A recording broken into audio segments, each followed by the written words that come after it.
peristiwa yang berlaku pada hari itu adalah dalam peperangan yang sengit pertarungannya. Rasulullah sallallahu alaihi wasallam telah terpencil dari pasukan tenteranya. Di waktu itu baginda menunggang seekor bagal yang tidak pantas geraknya untuk membawa Rasulullah sallallahu alaihi wasallam lari melepaskan diri. Walaupun begitu, baginda tidak cuba untuk berundur. Sebaliknya baginda terus memecut bagalnya itu ke hadapan musuh, dialungkan namanya dan untuk memperkenalkan dirinya supaya dikenali oleh orang-orang yang masih belum mengenalinya. Semuanya itu dilakukan oleh Rasulullah tidak lain hanyalah kerana kepercayaan dan tawakalnya kepada Allah, dan yakinlah bahawa Allah akan menolong untuk menyempurnakan dan menyelesaikan risalah yang diutuskan melaluinya. Assalamualaikum warahmatullahi wabarakatuh. Bismillahirrahmanirrahim. Alhamdulillah. Nahmaduhu wa nasta'inuhu wa nastaghfiruh wa nusalli wa nusallimu ala sayyidil anbiya'i wal mursalin wa ala alihi wa sahbihi ajma'in. Rabbi shrah li sadri wa yassir li amri wahlul 'uqdatam min lisani yafqahu qawli wa ba'd. Al-Fatihah. Bismillahirrahmanirrahim. Bismillahirrahmanirrahim. Alhamdulillahirabbil alamin. Ar-Rahmanir Rahim. Maliki yaumiddin. Iyyaka na'budu wa iyyaka nasta'in. Ihdinas siratal mustaqim. Siratal ladzina an'amta 'alaihim ghairil maghdubi 'alaihim. Amin ya rabbal alamin. Alhamdulillah, pada pagi ini kita sambung bicara dalam perang Hunain, ya. Muka surat 610, iaitu persoalan hukum yang ketiga, ya. Persoalan hukum yang ketiga iaitu ataupun bukan persoalan hukum saja, dia campurlah dengan ibrah dan sebagainya, ya. Okey, yang ketiga, keberanian Rasulullah sallallahu alaihi wasallam dalam peperangan. Anda dapat melihat satu gambaran yang sungguh ganjil tentang keberanian Rasulullah sallallahu alaihi wasallam itu, iaitu di saat pasukan muslimin sudah kalah lari lintang pukang, mereka tinggalkan Rasulullah sallallahu alaihi wasallam keseorangan di tengah-tengah gelanggang perang yang sengit pertarungannya. Kemudiannya musuh-musuh yang bersembunyi tiba-tiba dengan mengejut sudah mengepung Rasulullah sallallahu alaihi wasallam, dan dengan keberanian itu mendorongnya kembali semula keberanian sahabat-sahabat yang tadinya lari lintang pukang, kembali semula dengan gagahnya ke dalam gelanggang pertarungan sengit tersebut. Diriwayatkan oleh Ibnu Katsir dalam tafsirnya mengenai Ghazwah Hunain ini, katanya, dan ini adalah merupakan peristiwa ataupun kemuncak keberanian yang sungguh lengkap. Peristiwa yang berlaku pada hari itu adalah dalam peperangan yang sengit pertarungannya. Rasulullah sallallahu alaihi wasallam telah terpencil dari pasukan tenteranya. Di waktu itu baginda menunggang seekor bagal yang tidak pantas geraknya untuk membawa Rasulullah sallallahu alaihi wasallam lari melepaskan diri. Walaupun begitu, baginda tidak cuba untuk berundur. Sebaliknya baginda terus memecut bagalnya itu ke hadapan musuh, dialungkan namanya dan untuk memperkenalkan dirinya supaya dikenali oleh orang-orang yang masih belum mengenalinya. Semuanya itu dilakukan oleh Rasulullah tidak lain hanyalah kerana kepercayaan dan tawakalnya kepada Allah, dan yakinlah bahawa Allah akan menolong untuk menyempurnakan dan menyelesaikan risalah yang diutuskan melaluinya. Juga Allah Subhanahu wa taala pasti akan meletakkan agamanya ke atas segala agama, ya. Jadi kalau kita mengkaji sirah ini, seringkali saya sebut kita kena buat satu circle, ya, circle yang berkait di antara satu sama lain tu tadi, ataupun nak panggil mind map pun boleh juga, kan, peta minda. Contoh, selama ni orang duk momok-momokkan Nabi tu dakwahnya peringkat awal tu ditolong oleh Abu Talib, ditolong oleh Khadijah, kan. Jadi Abu Talib orang kafir, mana katanya mati kafir. Jadi apakah Rasulullah SAW itu tiada tawakal dengan adanya penolong seperti Abu Talib dan juga isterinya sendiri? Sedangkan, ya, orang yang masuk syurga tanpa hisab ni siapa dia? Mutawakkilun, tuan-tuan. Ya, sebelum Nabi naik ke Sidratul Muntaha dalam peristiwa Isra' dan Mi'raj, Nabi tengok apa dulu? Nabi tengok ada dua kaum yang hidup mewah, hidup dengan penuh kegemilangan gitu, tapi terpisah. Satu golongan di ufuk kanan, satu golongan lagi di ufuk kiri. Golongan ufuk kanan tadi tu sikit, golongan ufuk kiri ramai kan? Tapi cara hidup sama. Nabi tanya, siapa orang ni? Nabi tanya, siapa orang ni? Kata Jibril, inilah umat kamu ya Rasulullah, yang akan masuk syurga. Jadi, bila dah masuk syurga, mewah hidupnya. Kenapa terpisah ni? Yang sebelah kanan ini mereka yang masuk syurga tanpa hisab, yang sebelah kiri ni masuk syurga dengan hisab. Okey, sahabat-sahabat tanya, hadis riwayat Abu Hurairah, ya. Sahabat-sahabat tanya Nabi, siapa dia orang yang masuk syurga tanpa hisab ni? Maka Nabi jawab, innahum mutawakkilun. Mereka itulah orang-orang yang bertawakal. Nah, sekarang dalam peperangan Hunain terbukti tawakal Nabi itu kemuncak tinggi daripada segala-galanya. Ketika mana tentera-tentera muslimin sudah bertempiaran, berpecah lari, ya, dan mereka juga mungkin lari pada masa itu ialah sebab kena ambush daripada berbagai-bagai arah. Kan? Siapa tak lari? Dan pada masa itu dalam minda kita pun duk fikir panglima kita mesti lari, bukan kita takut kan? Sebab Sa'ad bin Abi Waqqas cukup marah kepada tabi'in yang bertanya tentang peperangan Hunain. Katanya tinggal Rasulullah. Dia kata, kami bukan lari, kami ada. Sa'ad, Abdullah ni, Sa'ad, Al-Abbas bin Abdul Muttalib, Aqil bin Abi Talib, bukan Aqil, Fadli bin Abbas, ni pakat pegang Nabi ni supaya jangan terlajak ke depan, sebab Nabi sedang memejut ke depan, kan? Mereka tak lari, tapi jumlah mereka tu teramat sedikit untuk mempertahankan Rasulullah SAW. Tapi sekarang ini yang paling penting mengikut Ibnu Katsir dan dipetik oleh almarhum Syekh Muhammad Sa'id Ramadan Al-Buti adalah apa dia? Adalah keberanian Rasulullah SAW itu kerana bulatnya tawakal baginda kepada Allah Subhanahu Wa Taala. Jadi ternafi bila kita tengok ciri-ciri sirah Nabi yang berikut-berikutnya itu, ternafilah tuduhan-tuduhan bahawa selama ni Islam tak akan berjaya melainkan dengan pertolongan daripada seorang kafir namanya Abu Talib ataupun pak saudaranya sendiri. Jadi momokan itu sepatutnya sudah tidak ada dalam minda kita. Tuan-tuan, kan? Ini manfaat daripada kita belajar sirah. Ini manfaatnya. Jadi kita dapat imbang antara strategi dan juga antara tawakal. Apa hukum sekarang ni baju kalis peluru, vest kalis peluru dah ada. Dulu masa zaman pak saudara kita berperang lawan komunis dulu, mana ada baju kalis peluru kan? Dah ada baju kalis peluru, kerajaan dah sedia pun pada tentera-tentera. Tiba-tiba kerana nak mati syahid, dibuka baju kalis peluru itu, dia masuk berperang begitu je. Apa hukum? Sampai ulama mengatakan hukumnya haram. Sebab wala tulqu aidikum ila tahlukah, jangan kamu biarkan tangan kamu ke dalam kehancuran. Tangan tu maksudnya usaha kita. Jadi dah ada, pakailah. Kan pakai. Jadi pakai baju kalis peluru bukan bererti kita takut mati, tak percaya pada Allah. Bukan. Sama lah seperti mana Nabi pakai baju besi, sampai 2 lapis baju besi. Kena pakai. Tapi dalam pakai pun luka tak mudah juga, kan? Itulah maknanya syahid itu rezeki daripada Allah Subhanahu Wa Taala. Allah beri pada siapa saja nak syahid. Mencari syahid betul, tapi bukannya semata mematikan diri untuk syahid, tidak. Ada sahabat Nabi, dia masa perang Khaybar.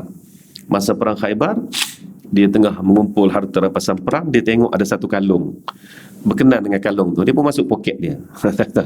Sahabat Nabi, jangan cerita sahabat, ini berlakunya begitu untuk contoh kepada kita, ya. Jadi janganlah pula kata sahabat pun ada macam tu, tolong tolak ke tepi jauh-jauh, benda-benda macam tu, kan. Jadi tiba-tiba dalam keadaan dia mengumpul harta rampasan perang ini untuk dikumpulkan, terkena panah sesat. Mati situ juga. Sahabat-sahabat bertakbir, Masya Allah, syurga, syahid. Sahabat-sahabat lain pun, kan, syahid. Nabi kata dia tak syahid lagi, belum lagi. Sebab roh dia terapung-apung, tak boleh nak pergi lagi. Nabi diberi hidayah, itulah diberi petunjuk itu. Sebab apa? Sebab dalam poket dia tu ada benda yang tidak berhak diambil. Dalam poket dia tu cari Cari balik, jumpalah. Kumpul benda tu, roh dia pun selamat ke syurga. Tuan-tuan, sampai gitu sekali. Syahid dah tu. Tapi tak boleh lagi sepenuhnya kan. Jadi di sini menunjukkan bahawa usaha lain, tawakal lain, ya. Usaha lain, tawakal lain. Jadi bukanlah bererti kita berusaha, berikhtiar maknanya tak ada tawakal, bukan. Ya. Jadi Rasulullah SAW telah bertawakal tinggi kepada Allah Ta'ala di situ, tapi usahanya dia juga memakai baju besi, dia juga bersenjata dan sebagainya, dan menunggang bagal. Bagal ini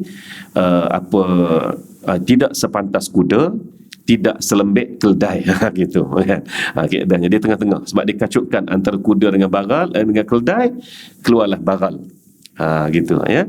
Baik, yang keempat, wanita keluar untuk berjihad di samping lelaki. Wanita-wanita yang keluar bersama itu adalah untuk merawat pejuang-pejuang yang luka dan memberi minum kepada mereka yang kehausan.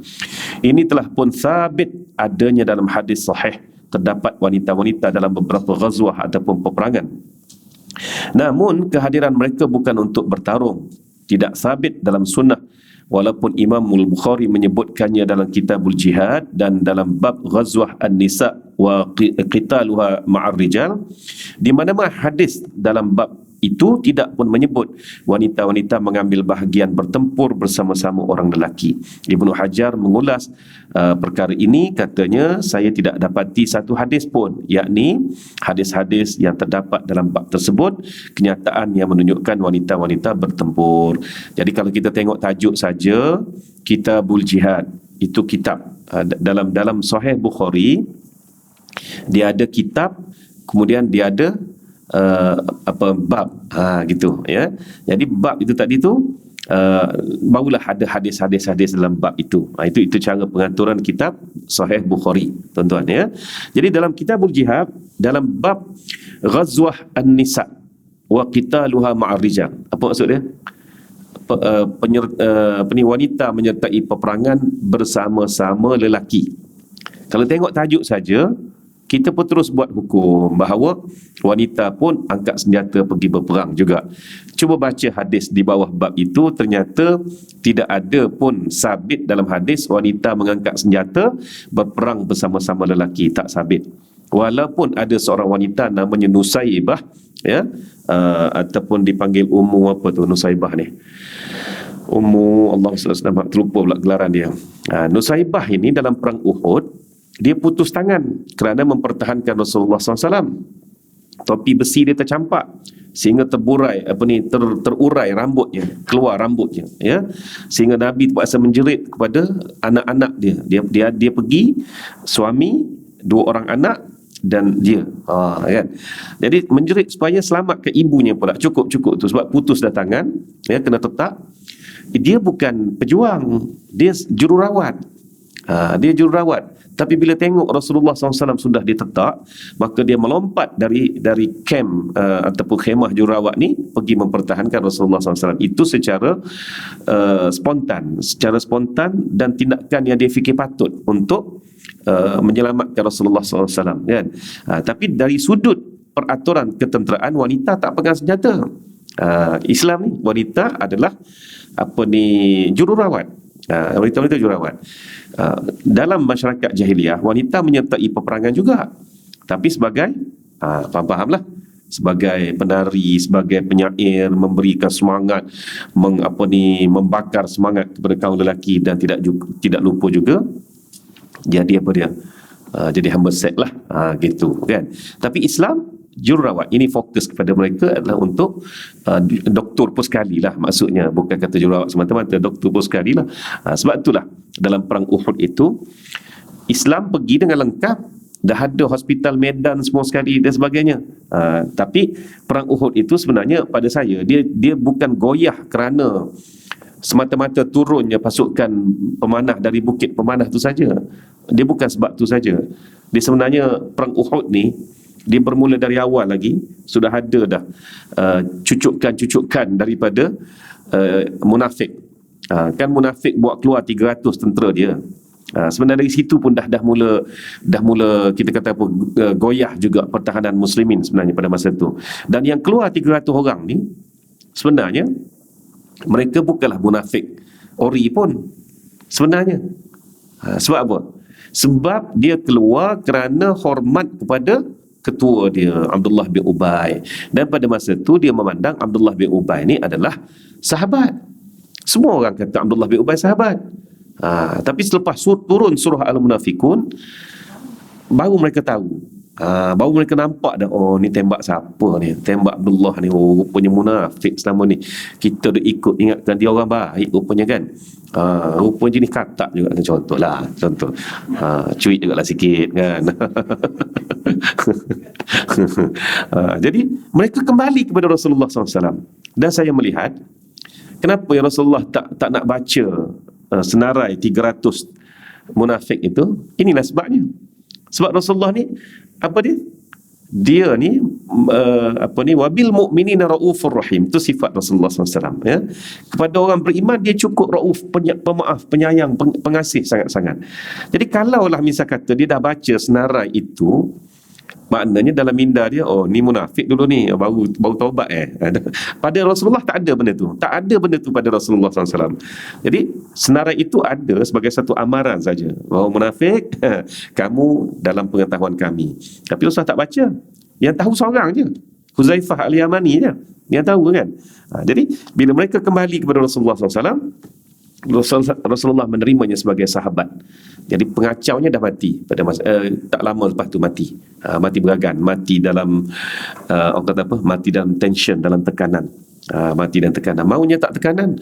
Satu surah turun khusus, nama pun Al-Munafikun, ya. Ada satu kitab, ya. Dia menyusun semula 114 surah tu. Ada surah yang Allah namakan, ada surah yang Allah bagi hint saja, tidak namakan secara khusus. Sebenarnya, ya. Dan kitab tu saya terlupa ada tak rumah saya kitab ni, pernah beli ke tidak. Dia panggil Suwarus Suratil Quraniyah, wajah-wajah surah-surah Al-Quran, tajuk kitab tu. Jadi dia beritahulah, macam contohnya Al-Baqarah ini Allah dah bagi hint kepada Nabi SAW untuk menamakannya sebagai surah Al-Baqarah. Ketika Isra wal Mi'raj dan sebagainya, nama-nama surah. Tapi ada surah yang memang Allah Ta'ala namakan dia, memang betul-betul beritahu nama khusus. Antaranya surah Al-Munafikun. Surah Al-Munafikun itu memang Allah suruh namakan nama surah Al-Munafikun, gitu kan. Jadi inilah kalau ada peluang cuba beli buku tu, ya. Nama-nama surah Al-Quran itu saya tak pasti, ya. Dalam Shopee tu banyak sebenarnya buku sekarang ni kan. Orang berniaga, saya sendiri pun cari buku dalam Shopee mudah sekarang ni kan. Pergi tanya satu kedai buku, oh tak ada stok. Buka Shopee sikit, ya semua ada. Sekarang semua ada. Bagus juga, ya. Jadi kita pun belajarlah menyopi jugalah kan. Jadi cuba cari apalah whatever tajuk, tapi tajuknya itulah berkenaan dengan nama-nama surah Al-Quran. Ya, saya percaya masing-masing menghuraikan soal surah apa yang Allah Ta'ala namakan dan surah apa yang Allah Ta'ala bagi hint, bagi ilham untuk dinamakan, ya. Okey. Jadi surah Al-Munafikun ni memang Allah bagi suruh namakan. Jadi maunya tak tension Abdullah bin Ubay kan. Mau tak tension. Itu jadi dia pun mati keseorangan. Okey, ada pun yang disebutkan, ada pun ni ayat lama tuan-tuan, ya. Kita dalam nahu bahasa Melayu sekarang ni dah tak guna ada pun ni. Ada pun yang disebutkan oleh para fuqaha dalam hukum wanita keluar berperang itu ialah sekiranya musuh telah menceroboh dan menyerang negeri muslimin, maka wajiblah semua penduduk negeri itu termasuk wanita-wanitanya berperang untuk mempertahankannya. Itu pun setelah diteliti dan memastikan berbuat demikian, maka barulah harus, jika tidak maka tidak disyariatkan. Maknanya sampai ke tahap level pertahanan terakhir barulah wanita ini harus keluar berperang. Sampai gitu sekali Islam menjaga maruah wanita. Kan ada kan dalam penerbitan filem lama-lama tu, filem negara Malaysia tu yang hitam putih tu kan, mungkin perekat moyang kita lah kot, dengan berbaju kebaya, berkain batik, senapan patah kan. Tu dia panggil apa, home guard. Tu zaman itulah zaman darurat dulu tu. Itu adalah benteng pertahanan terakhir. Harus, hukumnya memang harus. Tapi kalau selagi ada lelaki, lelaki dulu kena keluar. Kemudian barulah wanita keluar. Inilah terjadi pada Atiqah binti Abdul Muttalib. Ketika mana dalam perang Uhud, masing-masing duduk berkemah, berkubu dalam Madinah, Atiqah melihat ada seorang lelaki. Ada seorang lelaki pada masa itu sepertinya mengintip pertahanan muslimin dalam sekitar Masjid Nabawi itu. Atiqah minta Hasan bin Sabit. Hasan bin Sabit tak nak keluar. Hasan bin Sabit ni tua sebenarnya. Dia dah 80 tahun lebih daripada masa itu. Jadi Atiqah pun, kalau kau tak keluar, aku keluar. Lalu dia pun baling batu, mati lelaki itu. Dan cek-cek memang Yahudi yang sedang menyelidik. Cara tu mencurigakan. Lepas tu baling batu dia dah kena dah. Dia minta Hasan lagi sekali untuk pergi tarik mayat tu masuk ke dalam kota. Sebab bimbang takut nanti orang tahu bahawa berlaku. Inilah makna biar tak sedar gitulah kan. Sekali lagi Hasan bin Sabit tak nak keluar. Atiqah keluar. Di situ sudah menunjukkan satu hukum bahawa harus wanita itu berperang, tapi level pertahanan terakhir, maknanya home guard tadi tu. Ya, di sini pun dikaji soal hukum, bukan main-main, bukan mudah-mudah. Jadi sebab itu berilah peranan yang sesuainya bagi seorang wanita tadi. Okey. Adapun Ummu Salim yang membawa khanjar seperti dalam kisah Ghazwah Hunain ini hanya untuk mempertahankan dirinya semata-mata seperti katanya sendiri. Jadi Ummu Salim itu Mak Anas, ya, pergi ke medan Hunain ini tadi tak lain tak bukan untuk menjadi jururawat. Dia bawa khanjar bukan untuk berperang. Lagipun khanjar bersama sejengkal kot kan.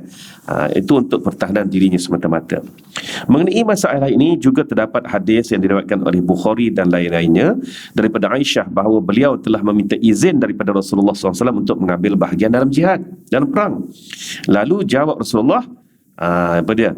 Jihad kamu, orang-orang perempuan, ialah mengerjakan haji. Maksud jihad yang diminta oleh Aisyah itu ialah mengambil bahagian dalam pertempuran atau berbunuhan, tetapi tidak dibenarkan oleh Rasulullah SAW. Jadi untuk menjadi tentera regular, ya, tentera yang pegang senjata, yang berduduk di barisan hadapan sebagainya, memang Nabi tak benar. Nabi kata tunggulah, nanti haji nanti, itulah jihad untuk kamu, kan? Jadi di situ kena ada perseimbangan bagaimana Nabi SAW membenarkan Ummu Sulaim, Rubai' bintu Amir, Nusaibah dan lain-lain wanita yang pergi ke medan. Bahkan Ummu Salamah pun pernah pergi ke medan perang juga. Mereka adalah sebagai doktor ataupun jururawat ni tadi. Yang Aisyah minta tu nak angkat senjata bersama-sama, yang itu Nabi tak benarkan. Sebaliknya mereka dibenarkan, yakni disyariatkan hadir dalam peperangan ialah untuk merawat orang-orang luka dan ataupun memberi perkhidmatan yang seumpamanya. Itu pun apabila sudah cukup syarat-syaratnya mengikut kata sepakat ulama. Wanita yang keluar bersama lelaki untuk berjihad perang disyaratkan dalam keadaan bertudung ataupun menutup aurat, terkawal dengan lengkap. Juga hendaklah keluarnya itu kerana hajatnya yang hakiki untuk itu, tidak dipaksa. Dan keluar tu pula dengan mahramnya. Kalau kita tengok Nusaibah dengan suaminya, ya, semua tu dalam keadaan yang terkawal semuanya. Yang penting untuk anda tahu ada bahawa ahkamul islamiyah, yakni hukum hakam Islam, mempunyai hubungan mengait antara satu sama lain. Jadi hukum hakam Islam ini berkait antara satu sama lain. Ya, kalau kita kaji, saya bagi satu contoh hukum. Ya, satu contoh hukum. Khuf. Ni nak bagi contoh biar nampak kan. Peperangan ni tadi mungkin terlalu kompleks untuk nampak. Khuf, stokin kulit. Stokin kulit, ya. Kita boleh pakai khuf 3 hari 3 malam tanpa buka. Ambil wuduk, hanya sapu saja ataupun jirus sahaja atas khuf tu tadi. Jadi khuf hendaklah melewati, ya, ingat ya, khuf hendaklah melewati ataupun mengatasilah buku lali. Sebab buku lali tu anggota wuduk. Tak boleh buku lali nampak tersembul kan, contohnya. Itu tidak lulus. Maksud tak lulus ialah kena buka juga khuf tu untuk ambil wuduk. Tapi kalau kita ambil wuduk tadi, ni kita pakai khuf tadi, dah 3-4 inci atas buku lali cukup. Ya, ataupun ngam-ngam buku lali tertutup cukup, tak payah buka. lalukah saja, ya. Saya berbincanglah dengan isteri saya dulu. Saya kata khuf ni pada pahaman saya pakai musim sejuk je. Jadi di Malaysia tidak sah pakai khuf, saya kata. Sebab bila masa di Malaysia sejuk, isteri saya kata, tak ada. Khuf boleh pakai di mana-mana juga. Ini beza orang lughah dengan orang syariah. Isteri saya orang syariah kan. Saya orang lughah sebenarnya, orang bahasa, ya, orang linguistik. Jadi kita memahami kontekstual, kita tak fahami selok-belok perbahasan. Jadi isteri saya kata, ni bukti ada ni bahawa di mana-mana pun boleh pakai, tak semestinya memakai pada musim sejuk. Oh gitu ke, baru faham. Jadi bermakna orang yang nak pakai khuf di Malaysia silakan, tapi syarat dia kena kulit yang memang tak terlap air langsung, yang kering betul, gitu, mengatasi buku lali. Sebab buku lali adalah anggota wuduk. Pakai syariah, okey, sila pakailah, pakai, tak payah buka. 3 hari 3 malam Imam Syafi'i kata wajib buka, keringkan khuf itu, dan barulah sama ada memakai khuf yang sama ataupun pakai khuf yang lain pula ke, gile-gile 2 pasang khuf contohnya. Tuan-tuan tahu pasal apa? Okey, sebelum tahu tu, sebelum tanya pasal apa tadi, apa jadi kalau dia berkeras? Tak payah buka dia kata. Tak payah buka, pakailah 3-4 hari pun. Apa jadi segi hukum? Tak sah wuduk dia. Tak sah wuduk dia. Okey, sekarang ni apa hikmah di sebalik tidak sah khuf dia tadi tu? Tak sah wuduk dia selepas 3 hari. Memanglah solat dia tak sah. Bila wuduk tak sah, solat tak sah. Okey, apa sebab? Tak, dalam memakai khuf 3 hari 3 malam tu, nak masuk tandas semua masuk seperti mana? Apa dia? Macam mana? Ya, dia terpercik, najis tu terpercik kena atas khuf tadi, kulit tadi, hanya basuh atas kulit tu je. Tak perlu buka khuf tu, basuh kaki. Itulah khuf ni tadi, ataupun stokir kulit, ya. Maknanya khuf tu dah jadi kulit kita. Gitu. Maknanya 3 hari 3 malam. Betul, kena ketat. Dia tak boleh longgar-longgar. Itu yang khuf balik Mekah tu made in China kan. Buku lali pun nampak tersembur. Tak, itu bukan. Saya harap dia tidak buat macam tu lah. Yang ni khuf ni memang dia rapat ke kulit. Jadi maknanya masa masuk nak qada hajat, nak buang air besar sekalipun, terkena atas khuf tadi tu, sapu, gosok, cucur, atau apa istilah lagi? Istilah kalau panggil, dia panggil cucur, dia panggil kan. Curah. Itu atas tu je. Tapi selepas 3 hari tak sah lah hukum dia. Tak sah dah. Sebab wajib buka. Wajib buka, keringkan khuf itu dan sebagainya. Itu hukum nak. Kita nampak hukum 3 hari 3 malam, 3 hari 3 malam. Dalam kepala duk nampak hukumnya. Apa sebab jadi gitu? Sebab hukum tu jadi gitu. Kulit kita kalau dah 3 hari lebih tak buka-buka, membusuk, memburuk dalam tu, berkulat, berpenyakitlah akhir sekali, mudaratlah jadinya. Sebab itulah hukum Islam ni kata kita ni berkait antara satu sama lain, dia bukan tak berkait. Jadi jangan kita pandang hukum tu begitu je, kan. Bahkan setiap umat berhak untuk bertanya, kenapa hukum jadi gini? Melainkan isu-isu yang qat'i, isu-isu yang muktamad. Jangan tanyalah, kenapa sembahyang 5 waktu? Jangan tanyalah. Itu dah boleh bawa kepada syirik dah tu. Kalau mempersoalkan, kenapa puasa Ramadan tak boleh puasa Muharram contohnya, itu syirik dah kalau kita nak persoal benda tu, ya. Tapi kalau benda-benda yang bersifat ijtihadi, macam contoh tadi khuf tadi pun ijtihadi tu, kan. Mungkin dalam mazhab lain, saya tak tinjau mazhab lain macam mana, ya. Tapi dalam mazhab Syafi'i, saya ambil cara mudahnya, dia bagi 3 hari 3 malam saja. Jadi kalau tak buka juga lepas 3 hari 3 malam tu, memanglah hukumnya tak sah. Tapi apa hikmah di sebalik tak sah tu? Hikmahnya ialah kesihatan kita. Begitu. Sama juga bila Islam tidak membenarkan wanita pergi berperang. Hikmahnya segi jaga maruahnya, segi apa dan sebagainya, kan, contohnya. Bila ditawan, banyak dalam peperangan Islam hadapi ni, contoh peperangan Hunain ini sendiri, dia bawa anak bini, dia mati, kalah mati ni, bawa anak bini, bawa segala harta. Cara orang dulu berperang kan, sekali bini kena tawan, akhir mari mengalah jugalah. Jadi Islam dah jaga benda tu, dah jaga. Dan kalau pergi ke medan perang, wanita ni contohnya, kalau sampai ke tahap menjadi hamba seks, lagi haram. Itu sudah membawa kepada perzinaan, kan? Sedangkan dalam zaman jahiliah itulah peranan wanita pun, tukang nyanyi, tukang apa, last sekali menjadi hamba seks. Contohnya Islam dah memuliakan. Jadi berkait, hukum tadi itu berkait. Kita melihat hukum Islam itu indah. Bagaimana Rasulullah SAW menggerakkan hukum hakam itu ke dalam umat manusia dengan penuh teratur dan tertib tadi. Itu yang disebutkan kat sini. Ya. Banyak. Cubalah ya, balik. Seronok juga sebenarnya. Seronok sebab apa? Sebab kita membongkar hikmah di sebalik perkara tadi. Contohnya puasa. Saya bagi satu lagi, puasa kan. Puasa yang mula-mula sekali puasa, masa turun pada tahun kedua Hijrah, masa puasa Ramadan mula-mula diwajibkan. Puasanya sampai 23 jam.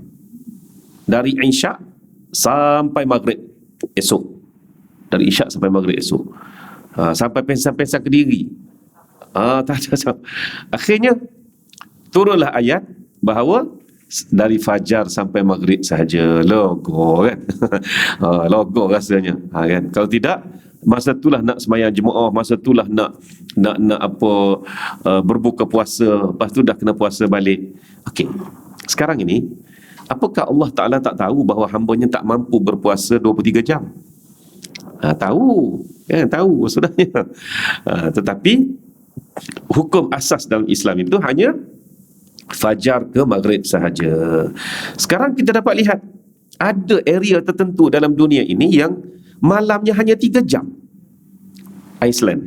3 jamnya malam Iceland tu, kan? Nama bukan main lagi, ais, sejuk kan. Rupanya panjang siang daripada malam, kan. Dekat UK, dekat mana tak saya ceritalah, 18 jam apa ke. Jadi apa hikmat di sebalik Allah Subhanahu Wa Taala suruh puasa 23 jam dulu, lepas tu barulah jadi fajar ke maghrib. Mana apa hikmah dia? Ya. Latih satu, yang keduanya ilmu boleh berkembang, ya, maknanya baru kita nampak lain-lain dunia, lain-lain pelusuk dunia, kan. Okey, yang ketiganya itulah hukum Islam ini adjustable sebenarnya, mengikut keadaan. Pada perkara-perkara tertentu yang boleh adjust lah, yang tak boleh, kan. Dan yang keempatnya, yang paling besar yang saya nampak kat situ, tak mati kamu puasa ni. Tak mati. Sebab sahabat pernah puasa sampai 23 jam. Cuma aku minta cukuplah 12 jam sahaja. Jadi itu isyarat paling besar yang Allah Ta'ala bagi tu. Ya, tak mati. Itu segi kesihatan. Dan memang betul pun. Kalau berlapar sampai berapa jam, kita ni sampai berapa hari, baru mati, kan. Tapi kalau tak ada air, tak ada makanan sampai 7 hari, kan, boleh hidup. Tapi kalau tak ada air sampai 3 hari, mati lah, kan. Barulah orang kaji dari sudut kesihatan dan sebagainya, kan. Itu yang pernah berlaku dalam satu peristiwa di Jepun ke di mana terlupa dah. Dia tertimbus dalam terowong, dalam lombong, kan. 14 hari masih hidup. 14 hari masih hidup. Itu adalah sesuatu yang Allah Ta'ala tentukan akan hiduplah. Dan kita nanti pun wal'iyazubillah, ya, ketika serangan Dajjal nanti, makanan dan sebagainya sukar untuk didapati. Dan pada masa itu dorongan kuat untuk hidup dalam beriman ialah dengan zikirlah, zikrullah. Pada masa itu. Dan perkara ini jangan nafikan, ya, jangan nafikan. Betul lah orang kata dah contoh muncul dah dajjal tu, tapi yang ni dajjal ni memang dijanjikan sungguh. Dajjal seketul tu, kan. Ejen tu memang dah muncul. Tapi yang dahsyat, maha dahsyat bala yang tadi tu adalah dajjal tu. Dajjal betul tu. Kan. Jadi sebab ilmu semua benda ni perlu ada pada diri kita, barulah kita nampak dengan faham, dengan semudah-mudahnya, dengan sebaik-baiknya setiap kali bertemu dengan hukum hakam Islam ni. Macam contoh Abu Bakar, banyak aspek dalam hidup Abu Bakar ini dia sentiasa tenang menerimanya. Pertama, yang mula-mula sekali, Isra' wal Mi'raj. Orang lain dalam keadaan terkedu, kebingungan, dia dah boleh terima. Kan? Dia percaya terus dah. Sebab apa? Sebab dia dah berpegang pada surah An-Najmi awal-awal lagi. Kan? Ketika mana dalam perang dalam perjanjian damai Hudaibiyah, orang lain semua gelisah, dia seorang tenang. Dia seorang tenang. Kan? Dia seorang tenang. Sebab apa? Sebab dia nampak bahawa apa yang Nabi buat ini mesti daripada wahyu. Bukan sembarangan. Dia percaya, yakin. Orang lain pun yakin juga Nabi tu wahyu. Mana mungkin Omar tak percaya Nabi 100% wahyu? Mana mungkin? Tapi soal lupa tak lupa, ni masalahnya, kan? Lupa tak lupa, ataupun soal teralpa sedikit pada masa tu, terlalai sedikit. Tapi Abu Bakar ni langsung tak ada lalai, tak ada alpa. Dia pegang sungguh-sungguh. Dan akhir sekali, ketika mana? Ketika menghadapi kematian Rasulullah SAW. Orang lain semua jadi kebingungan. Umar sampai tahap mengamuk, kan? Mengamuk, siapa kata Rasulullah mati aku pancung. Dia tenang je. Inilah orang yang berjaya. Istilah budak-budak sekarang apa dia kata, sel-sel otak tu bersambung. Kan? Orang-orang berjaya kontrol diri dia sebab stabil je gitu. Kita nak jadi orang macam Abu Bakar ni lah, kan? Tapi Abu Bakar bab ijtihad dia kurang sikit. Bab ijtihad, bukan tak ada ijtihad, dia ada, tapi dia kurang ijtihad. Omar berani berijtihad. Dia ada kelebihan-kelebihan kot tu pula.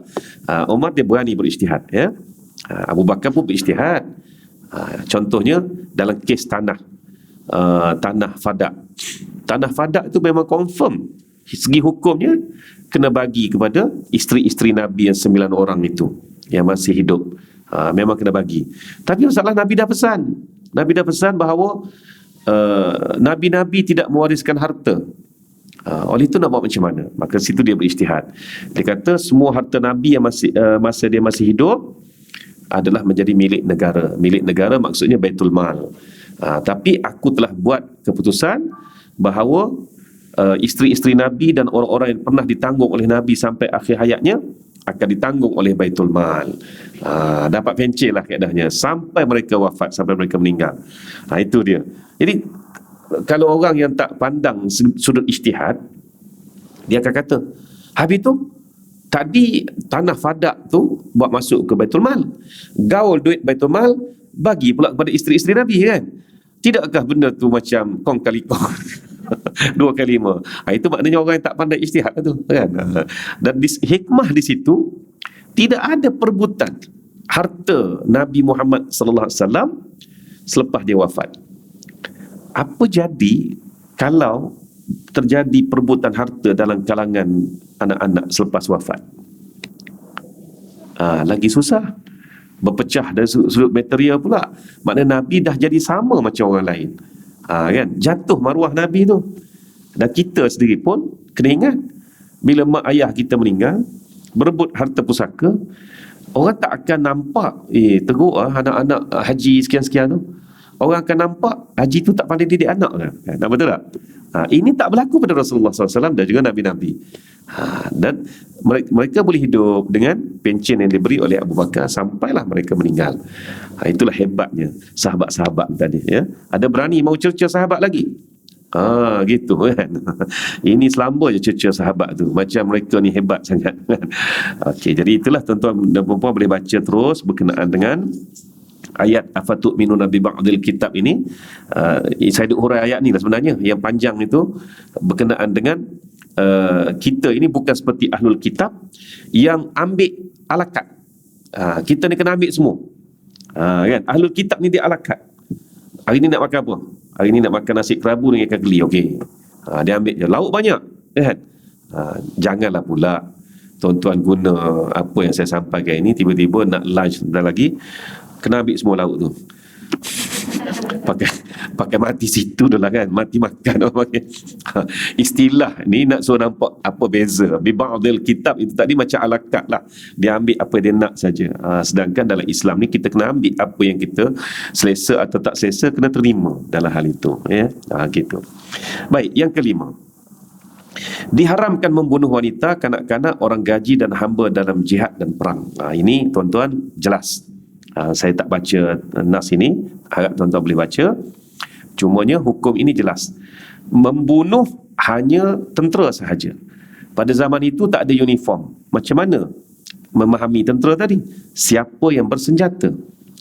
Bahkan seorang pemuda yang masih bersenjata, dilepaskan pedangnya, dilepas habis dah panah apa, dia tinggal seperti mana baju biasa dia saja, pun tidak akan dibunuh. Itu undang-undang Islam yang memang lengkap dalam bab peperangan ini tadi. Sebab itulah tidak boleh sama sekali diterima dalam Islam ini, tak kiralah pasukan mana sekalipun, angkat bendera hitam ke apa ke, tapi kalau dia serang perkampungan penduduk sivil, penduduk awam, itu tidak boleh diterima atas alasan apa sekalipun. Atas alasan apa pun. Contohnya dia ni pasukan bendera hitam ni, la ilaha illallah Muhammad Rasulullah ni, bukan main lah, bukan khabar ni, dia bunuh satu kampung. Sebab apa dia kata? Kampung ni memang ejen Amerika, contohnya lah. Kampung ni memang ejen Amerika, dia bunuh satu kampung. Tak boleh. Boleh buktikan dia ejen. Kalau dia ejen sekali mana pun, kalau wanita, budak-budak mustahil, wanita mungkin, budak-budak mustahil dia jadi ejen, tuan-tuan, mustahil dia jadi ejen kan. Tapi kalau wanita dan orang tua, maka dia akan ditahan sahaja, bukan ditabur peluru ataupun bom satu kampung. Tak boleh terima.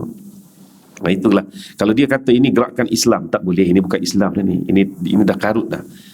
Okey, sekiranya berita itu betul macam tu, saya kena ada reserve juga. Sebab kadang-kadang kita terima berita ni, berita daripada mana? Daripada CNN, dari Reuters ke apa ke, itu kita pun tak tahu betul ke tidak. Kan itu lakonan ni kadang-kadang, ya. Tuduhan saja. Walhal yang pergi bom tu orang dia pun. Ya. Jadi kalau yang itu, kita reserve lah. Yang ini maknanya memang jahat lah, kerana memfitnah satu gerakan Islam, kononnya buat gini. Cuma apa yang saya cakap tadi tu, kalau mereka mengaku Islam, mereka tak buat gitu. Ya, sebab ini memang dah langgar daripada norma hukum hakam Islam yang sebenar. Okey. Yang ketujuh, jihad itu tidaklah bererti membalas dendam terhadap orang-orang kafir. Ketika mana Fatuhu Mekah hari itu lagi pun, ketika Rasulullah sallallahu alaihi wasallam membenarkan orang-orang yang telah melakukan pembunuhan dan mereka lari daripada pembunuhan itu tadi, seperti Ibnu Muqattal. Ibnu Muqattal ini, dia ini telah membunuh di Madinah. Tak sempat dibicarakan, dia lari ke Mekah. Bila dia lari ke Mekah, tak cukup dengan itu, dia murtad pula. Dia murtad dan dia memburuk-burukkan pula Madinah dan juga Nabi SAW. Jadi untuk Ibnu Muqattal halal darahnya, di mana-mana pun kamu berjumpai dia, kata Nabi SAW. Ibnu Muqattal ini sampai ke tahap duduk dalam kelambu Kaabah, berlindung dalam kelambu Kaabah. Jadi ada tentera Islam perasan report kepada Rasulullah SAW. Ibnu Muqattal inilah yang menjadi punca pembunuhan dan juga memburuk-burukkan Madinah tadi oleh orang Quraisy. Dialah puncanya, ya. Jadi sekarang ini dia pula berada di lokasi yang Nabi kata siapa duduk kat situ selamat, iaitu siapa masuk Masjidil Haram selamat. Macam mana ni? Bukan setakat masuk, duduk berlindung dalam kelambu Kaabah lagi. Nabi kata bunuh dia. Ya. Okey, Nabi bagi kebenaran untuk orang-orang yang buat salah ni. Tetapi kata Abu Bakar, ni Abu Bakar ni, dia walaupun dia bukan seorang berijtihad seperti mana Umar yang laju je ijtihadnya, tapi Abu Bakar ada juga dia punya ijtihad dia. Abu Bakar kata, ya Rasulullah, kalau kamu sebut begitu secara umum, habis orang mati hari ni, habis Quraisy, kata Abu Bakar. Sebab ada orang yang akan membunuh dengan apa, untuk balas dendam pribadi, walahnya dendam pribadi itu tak bawa pun kepada soal kisos, kan? Maka Nabi SAW mengubah statement yang lebih lengkap lagi, ya, bahawa pada hari ini hari keamanan dan sebagainya, kan? Jadi inilah adakah Nabi lemah kat situ pula sampai kena nasihat Abu Bakar? Ini yang Nabi nak tunjuk, sehebat mana pun kamu mestilah sentiasa bersyura, mendengar pandangan-pandangan daripada orang-orang sekeliling kamu. Ada kait waktu pula, kan? Ini hikmah-hikmah yang kita dapat nampak daripada perjalanan sirah Nabi SAW ini. Yang ke-8, banyak dia punya tu kan, bab ni. Tuan-tuan, kita pergi habis hari ni. Yang ke-8, bilakah seorang askar boleh memiliki ghanimah? Dalam ghanimah ni, dalam harta rampasan perang, memang pada dasarnya semua harta ghanimah itu mesti dikumpulkan ikut klasifikasi dia. Pedang sama pedang, perisai sama perisai, panah sama panah. Okey. Tapi ada lepas kumpul tu barulah dibagi-bagi mengikut keperluan.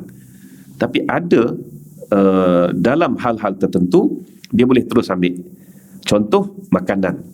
Dalam perang Khaybar contohnya, ya, dalam perang Khaybar Nabi dah buat contoh dalam perang Hunain ini, pembahagian harta-harta dalam bentuk makanan ini siapa jumpa dia dapat. Tapi kalau dalam bentuk barang kemas, dalam bentuk pedang ke apa, tak semestinya. Dia kena kumpul dulu, kemudian baru dibagikan mengikut klasifikasi. Tapi kalau dalam benda-benda barang makanan sebagainya, kamu dapat, ambil lah. Gitu, ya. Dalam perang Khaybar berlaku lagi seorang sahabat ni dia jumpa setempayan lemak,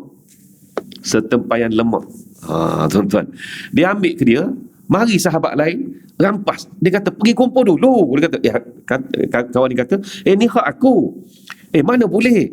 Jadi Nabi SAW pun lepaskan, itu hak dia. Nabi kata, kenapa jadi gitu? Pasal makanan kan, lemak tu makanan. Pasal apa jadi gitu? Sebab ada orang tak sempat sampai dalam perang Hunain, ataupun tak berada dalam perang Hunain. So hukum pada masa tu dia tak tahu. Sebab tu dia bangkang. Sedangkan hukum dah beritahu dah benda-benda makanan apa ni boleh ambil terus.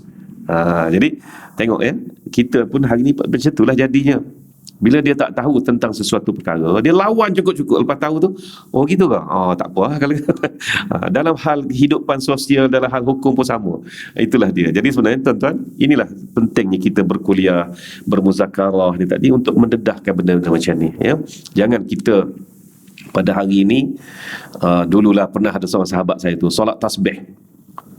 Solat tasbih tak ada dalam sunnah, dia kata tak ada solat tasbih ni, kan. Lawan cukup-cukup. Duduk 4-5 tahun kemudian dia jumpa hadis solat tasbih. Dan video dia yang lama-lama tu macam mana? Kan? Sebab itu kita ni, kalau kita tak pasti, jawablah terus, jangan malu. Wallahualam. Walaupun kita dah bergelar ustaz, kan. Orang panggil kita ustaz tu, orang hormat kita, tiba-tiba kita pula sekadar apa yang kita tahu, lawan cukup-cukup. Jangan gitu. Ini soal hukum ni, ada benda kita tak tahu, yang belum tahu. Dah tahu nak tarik balik tu susah lah. Betul tak? Dan zaman sekarang ni semua video tak sudah pasti ada 2 kamera. Jadi kena berhati-hati dalam bercakap ni tadi, ya. Jadi itulah harta rampasan perang ada. Ni belum jumpa lagi harta rampasan perang berupa tanah. Macam mana nak buat? Tak boleh nak pikul ni. Ini akan berjumpa masa di perang Khaybar nanti pula, ya. Baik, yang ke-9, siasah Islam terhadap orang-orang yang baru memeluk Islam.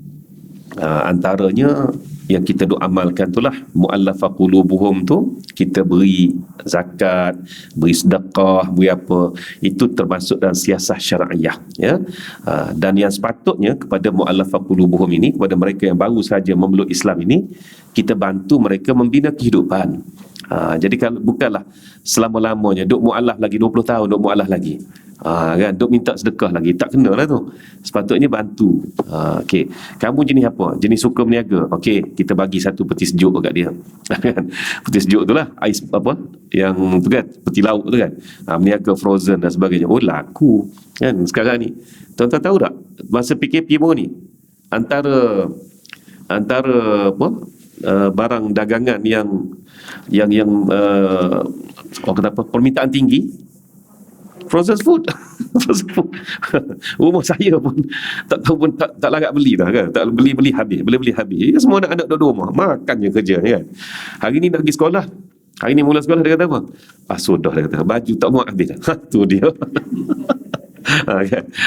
Jadi kita bagi, menyokong, ya, untuk mereka hidup. Akhir sekali, yang ke-10, keutamaan orang-orang Ansar dan kasih sepenuhnya Rasulullah SAW kepada mereka. Ansar ini satu pangkat yang kalau kita faham betul-betul merupakan pangkat yang cukup tinggi Rasulullah bagi dekat mereka.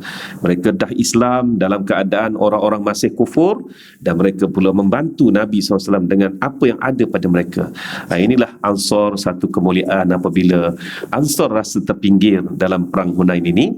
mereka disejukkan hati dengan janji Rasulullah SAW untuk kembali ke Madinah.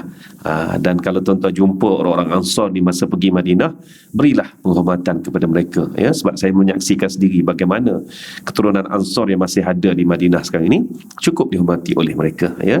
Jadi bab ini juga saya mintalah kita jangan sedikit pun cuak dan rasa curiga terhadap golongan sahabat, kerana mereka inilah orang-orang terpilih yang berada di sisi Rasulullah SAW sepanjang masa, ya. Wallahu alam, sekadar itu saja pada pagi ini, dan kita tangguhkan dengan tasbih kafarah dan juga salatul subhanakallahumma wa bihamdika asyhadu an la ilaha illa anta bismillahirrahmanirrahim wal 'asri innal insana lafi khusr illa alladhina amanu wa 'amilus solihati wa tawassaw bil haqqi wa tawassaw bis sabr. Shadaqallahul azim wa billahi taufiq wal hidayah. Wassalamu alaikum warahmatullahi wabarakatuh.